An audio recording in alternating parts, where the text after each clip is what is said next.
Ermahgerd, and this is the big show. Thank you for joining us on this wonderful afternoon, morning, night, whenever.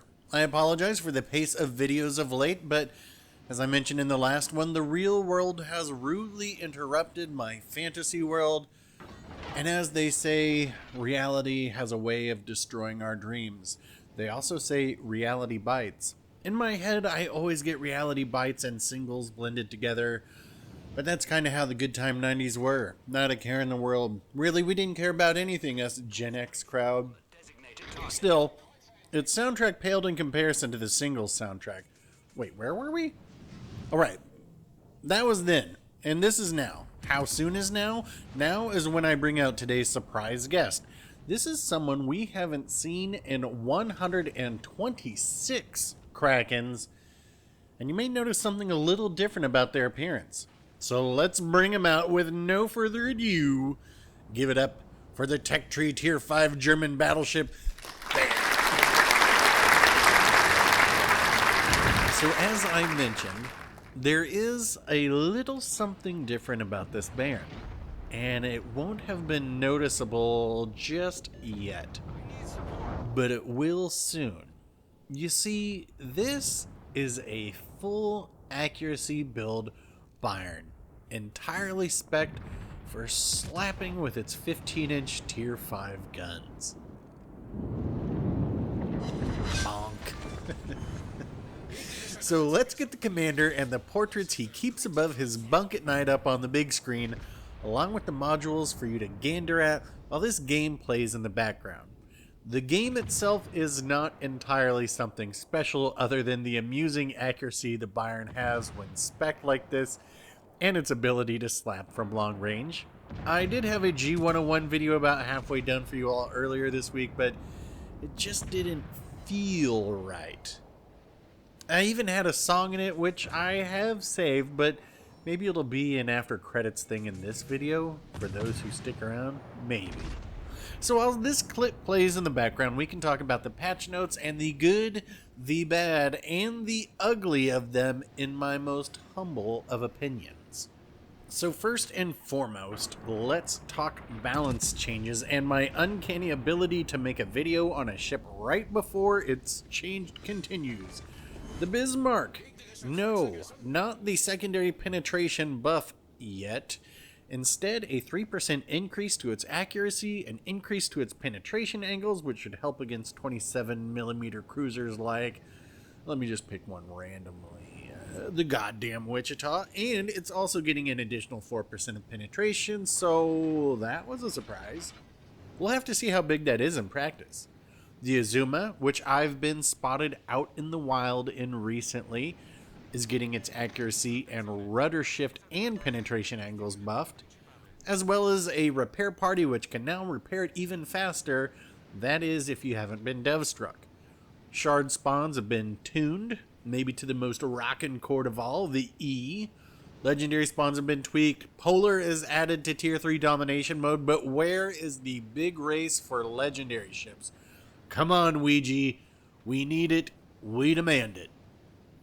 Stop the presses. Maps are now distributed evenly across battle tier. Will this put an end to the Sleeping Giant, Sea of Fortune, Sleeping Giant, Sea of Fortune, Sleeping Giant, Sea of Fortune, Sleeping Giant, Sea of Fortune, and Tears of the Desert playlist? Fingers crossed. And speaking of other shocking announcements, no new Global XP ship.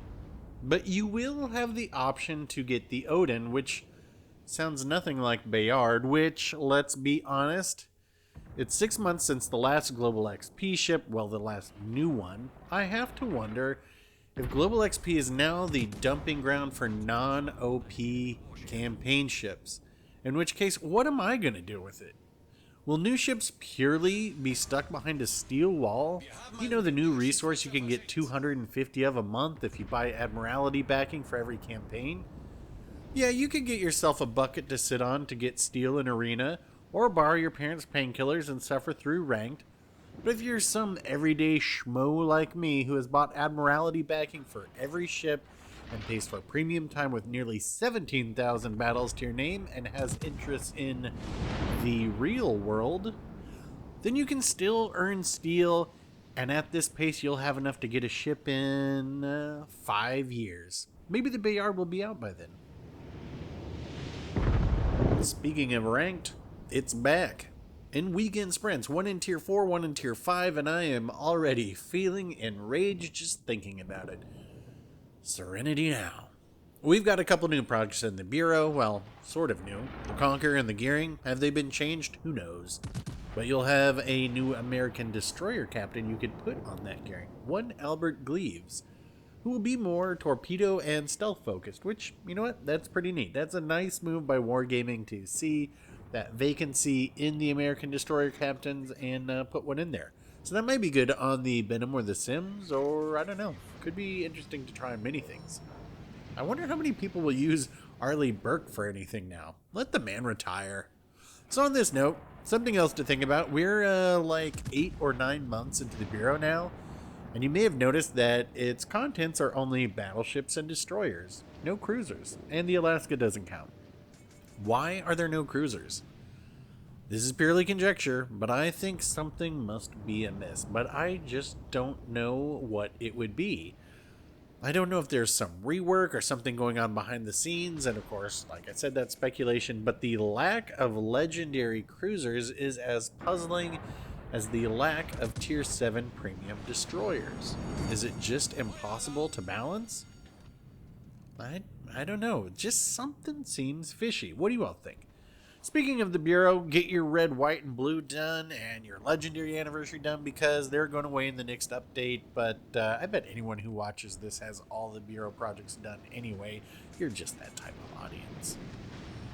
And now for the new ships. First, we have the campaign ship, the Cove, which, if I'm reading this correctly, sounds like someone put the Shapayev and the Kutuzov in a room, and this came out 9 months later. Radar, but also long-range torps and no smoke. Though it's supposed to be decently fast and has a, in quotes, narrow citadel profile, which can result in a lot of battleship over-penetrations.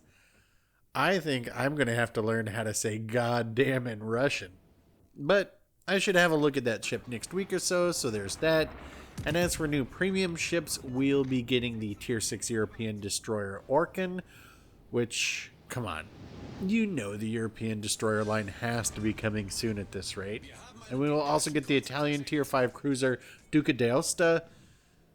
You know, hearing that, that's like the Black Widow telling the Incredible Hulk, the sun's getting real low there, big guy. Because the Duca d'Aosta, that ship could be just what the doctor ordered until I finally have the Bayard.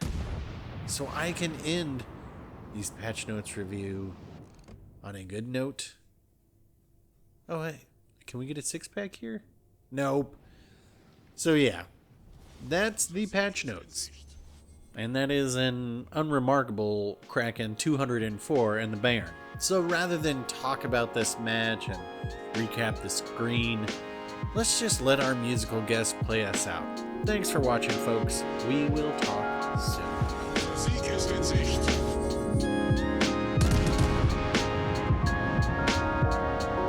It's summertime, I'm feeling right. So grab the water skis, call the honeys, hit the beach, cause we're heading to the ring. Another perfect day in sunny Los Angeles. Let me torp this ship, shorty, please, baby, please. Call my homey Bey and I text my homey Sims. What up, playas? Come check my new rims. Got my boat lowered, this thing really swims. We're taking on the water, I'm gonna need some fins.